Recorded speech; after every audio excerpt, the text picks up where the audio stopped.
Et yo tout le monde, c'est François. Aujourd'hui, très heureux de vous retrouver pour une toute nouvelle vidéo aujourd'hui. Donc, premier programme de trêve internationale de 2024. Aujourd'hui, donc, on va parler de la trêve, bien évidemment, de mars 2024 qui aura lieu du 18 au 26 mars.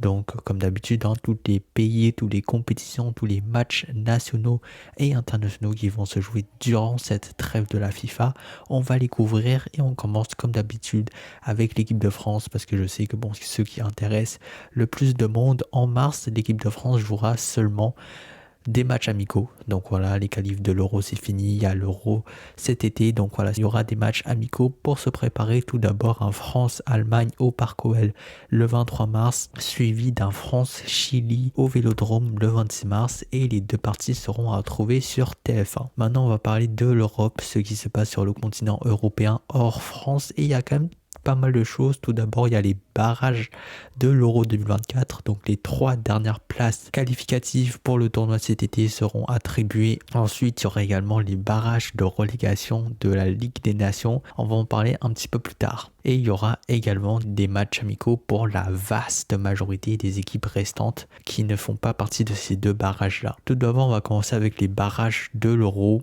C'est assez simple. Il y a 3 places restantes, donc 3 voies si on veut. Donc voilà, vous voyez PAF A, B, C. Dans chacun de ces 3 voies-là, il y a 4 équipes engagées et ça sera donc des demi-finales suivi d'une finale pour les gagnants des demi-finales, et les 3 gagnants des 3 finales que vous voyez là seront qualifiés pour l'Euro. Pour ce qui est des barrages pour la Ligue des Nations, c'est pas plus compliqué. Ça va être un match aller-retour entre Gibraltar et la Lituanie, les deux pires équipes de la Ligue C. Le vainqueur restera en Ligue C pour la saison prochaine, tandis que le perdant descendra en Ligue D pour la saison prochaine. Comme vous voyez, la Lituanie et Gibraltar étaient vraiment les pires équipes de la Ligue C de la dernière édition, et c'est pour ça que ils doivent disputer ce barrage là aujourd'hui. Pour ce qui est des matchs amicaux, je vous les mets, bon, je vais pas tous les commenter parce que c'est des matchs amicaux, donc un peu moins importants, pareil pour les autres continents, mais voilà, vous pouvez les voir. Également, ce qui est assez intéressant et ce qui se déroulera pour la première fois dans cette trêve de mars 2024, ça sera les FIFA Series, donc une nouvelle compétition, si je puis dire ça comme ça, organisée par la FIFA, qui aura lieu tous les trêves de mars, les années paires. Donc voilà, là on a une en 2024, la prochaine ça sera en 2026, et en soi c'est pas grand chose, hein, c'est juste une série de matchs amicaux, de matchs sans grands enjeux, mais qui vise en fait à réunir des équipes un petit peu moins mises en avant de différentes confédérations pour les mettre ensemble et qui jouent quelques parties tranquillement. Donc voilà, pour promouvoir le football international, donc je trouve ça quand même assez sympa. Les FIFA Series, ça aura lieu à plusieurs endroits dans le monde différents, et là comme vous voyez là, je vous ai mis l'Azerbaïdjan parce que l'Azerbaïdjan c'est en Europe, et donc voilà, ça c'est le groupe Azerbaïdjan, Mongolie, Tanzanie, Bulgarie. Donc ces 4 équipes là vont jouer des matchs amicaux les uns contre les autres durant cette trêve de mars en Azerbaïdjan. Maintenant que l'Europe s'est dit, on va passer à l'Afrique, et en Afrique pour le coup ça va être vraiment que des matchs amicaux. Du coup, comme j'ai dit, des FIFA Series d'Algérie, donc qui comprend l'Algérie, la Bolivie, l'Andorre et l'Afrique du Sud. Donc pareil, c'est 4 pays qui vont jouer des parties ensemble. Il faut savoir que chacun des FIFA Series est indépendant les uns des autres, donc il n'y a vraiment aucun lien entre ce qui se passe en Azerbaïdjan et ce qui se passe en Algérie par exemple. Puis sinon, il y a aussi des matchs amicaux un petit peu plus réguliers pour les autres pays. Et la team, je suis vraiment désolé de ça, mais en fait, après coup, je me suis rendu compte que si il y avait des matchs en jeu dans la zone Afrique, il y aura le premier tour des qualifications pour la CAN 2025 qui se passera en mars. Donc voilà, je vous ai mis ci-dessous des matchs aller-retour, et du coup, les gagnants de chaque partie se qualifieront pour la phase suivante, tandis que les perdants seront directement éliminés.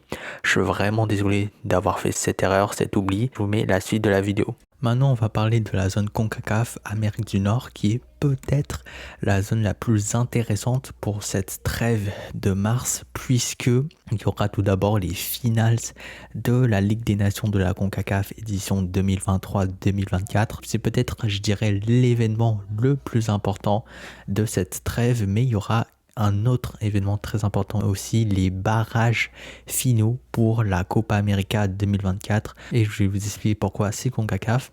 Et pour les pays qui ne font ni partie des finales de la Ligue des Nations, ni des barrages pour la Copa, il y aura également des matchs amicaux. Donc tout d'abord, on va parler de la phase finale de la Ligue des Nations de la CONCACAF, un format qui est quand même plutôt simple, voilà, avec 2 demi-finales.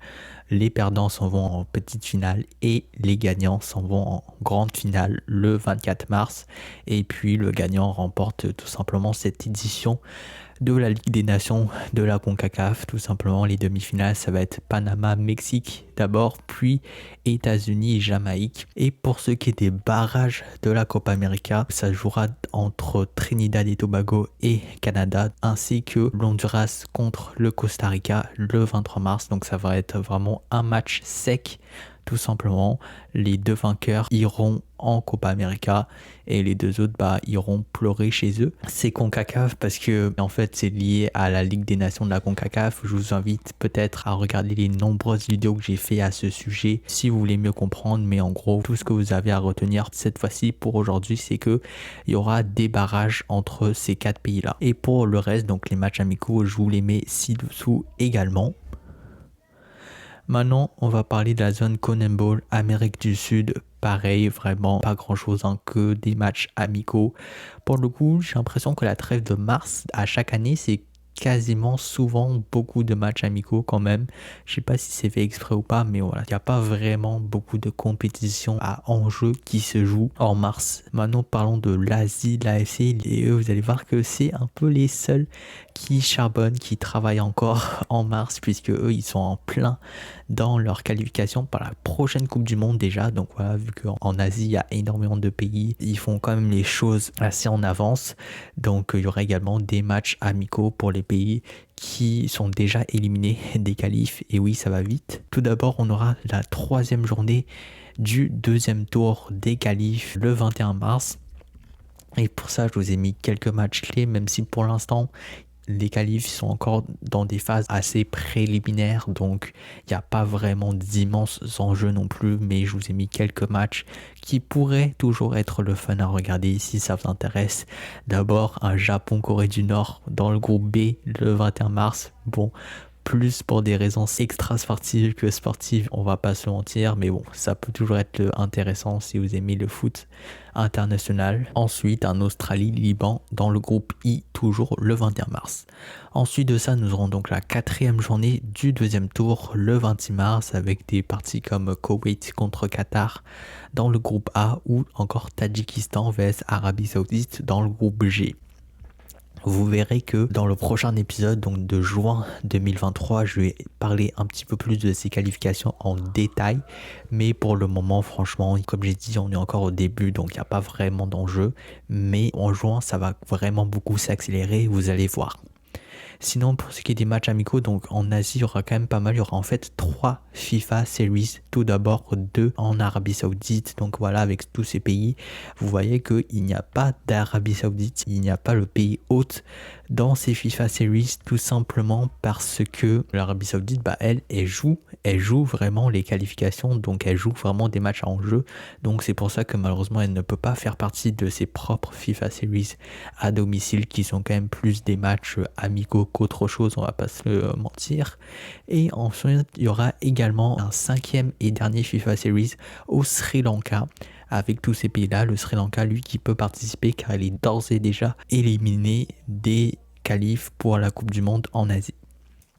Maintenant, parlons de l'Océanie. Et pour le coup, pour une fois, j'ai envie de dire, il y a vraiment des choses qui vont se passer en Océanie.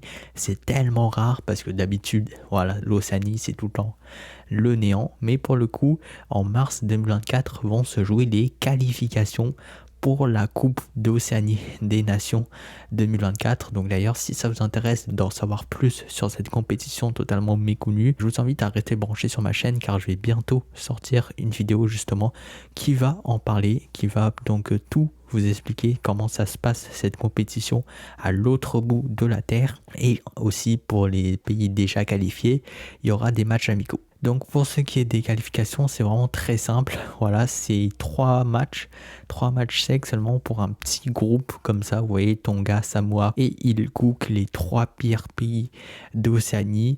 Donc voilà, ils vont disputer des matchs chacun contre les 2 autres équipes. Et à la fin de ces 3 matchs, la meilleure équipe ira se qualifier pour la Coupe d'Océanie des Nations, tandis que les 2 autres n'iront pas.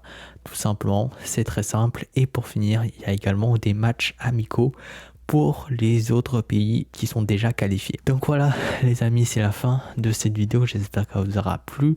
Si c'est le cas, n'hésitez pas à revoir les autres résumés de trêve. Je vous invite également à voir les vidéos que j'ai fait sur toutes les compétitions si ça vous intéresse. Il y a ma vidéo sur la Coupe d'Océanie qui va arriver. Et puis voilà, restez branchés bien sûr pour les prochaines trêves, notamment la trêve de juin qui risque d'être beaucoup plus intéressante. Et puis voilà, nous on se dit à très bientôt pour de nouvelles vidéos. Salut tout le monde, c'était François Sapa, plus à la prochaine. Allez, ciao!